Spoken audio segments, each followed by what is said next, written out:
Maigret e a Encruzilhada, escrito por Georges Simenon em 1964, não é dos melhores policiais que já li. Sendo grande fã de Poirot e Sherlock Holmes, ou melhor, Agatha Christie e Sir Arthur Conan Doyle, estou habituada a outro tipo de estilo de escrita e a ser largamente surpreendida mesmo após ter lido o livro 30 vezes. A verdade é que Maigret e a Encruzilhada não foi surpreendente. Para mim, o valor de um policial reside na trama construída, na forma como tudo está relacionado, como os mais ínfimos e aparentemente insignificantes detalhes adquirem tremenda importância para o desfecho da história. Não é que se possa dizer que Simenon não tenha tentado. O autor bem tentou, mas de nada valeu.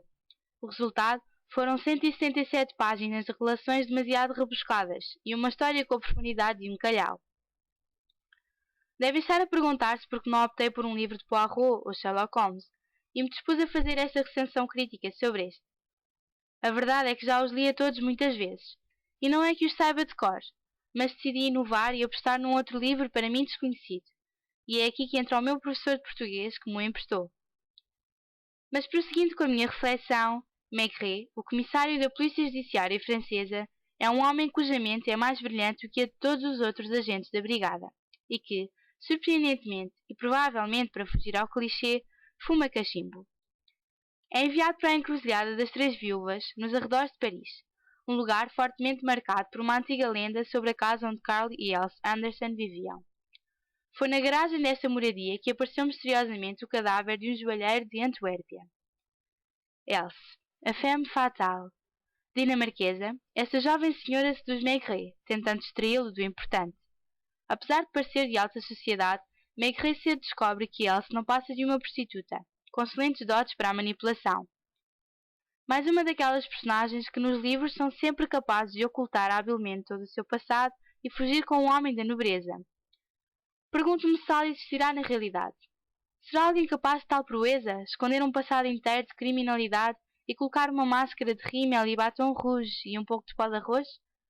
Será possível manter uma máscara que pesa 1000 mentiras uma vida inteira? Uma boa mentira já é tão difícil. Toda a história gira em redor de um crime supostamente inteligente de tráfico de joias, que Maigret, dando 1 ou 2 tiros num pneu numa das bombas da gasolina junto à encruzilhada, desvenda rapidamente numa jogada de mestre. O que se passa é que Simenon decide manter o suspense tempo demais. Maigret, sendo um gênio, resolve todo o mistério da morte do joalheiro. E naturalmente age em conformidade, começando a tecer uma teia em redor dos criminosos para os apanhar. Mas Simenon não explica nada.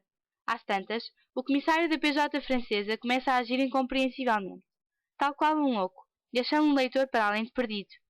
Cheguei a pensar que tinha saltado uma página à frente, uma vez que se tinham sucedido 20 páginas de acontecimentos sem sentido. Uma tentativa de suspense falhada. Quando finalmente se descobrem os culpados do crime e qual foi o crime em si, a escrita torna-se confusa e adquire uma aura de mistério inextricável. Os criminosos são todos os envolvidos na história têm o seu papel no tráfico de joias, incluindo os camionistas que passavam na autoestrada da Encruzilhada. É verdade. E tudo isto porque Maigret deu um tiro num pneu. Sabem o que me faz lembrar toda esta situação? Um Crime no Expresso do Oriente, de Agatha Christie, publicado em 1934. Como poderia eu esquecer esse grande clássico no mundo dos policiais quando não consegui dormir uma noite inteira depois de o ver com os meus pais? Tinha eu 6 aninhos.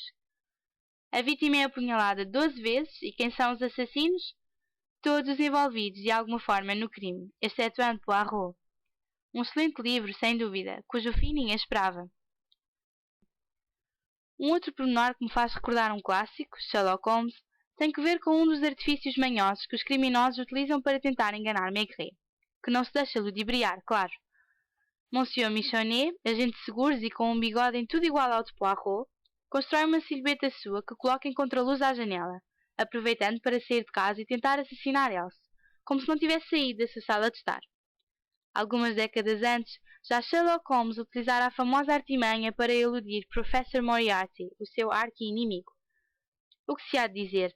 O livro parece ter sido escrito a metro, mas nem tudo é menos bom. A personagem de Elsa agrada-me. É a única que tem alguma profundidade, se dissecarmos a história.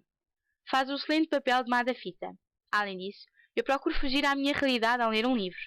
E todas as personagens são previsíveis. Temos um mecânico rural, o estrangeiro misterioso, o agente de seguros arrogante e ganancioso, a esposa desinteressante e o puto drogado. Elsie parece ser à primeira vista simplesmente uma meretriz mentirosa que caiu em desgraça. Vimos a descobrir que é a esposa do suposto irmão e que, apesar de ser manipuladora, admira verdadeiramente Maigret pela sua perspicácia, e assim que este lhe descobre a careca, admite rapidamente os seus pecados. É uma mentirosa com sentido de honra. Bem, como já disse, não é dos melhores policiais de sempre. Não é um clássico. Falta-lhe a genialidade de Holmes e o charme de Poirot, a harmoniosa profundidade que Agatha Christie imprimia nos seus escritos, e os desfechos claros como a água de Sir Arthur Conan Doyle. Falta-lhe originalidade e, acima a coragem de arriscar. É claro que nada do que tenho vindo a referir é fácil de fazer. Não é elementar, como diria Holmes, de todo. Mas não se perde nada em tentar.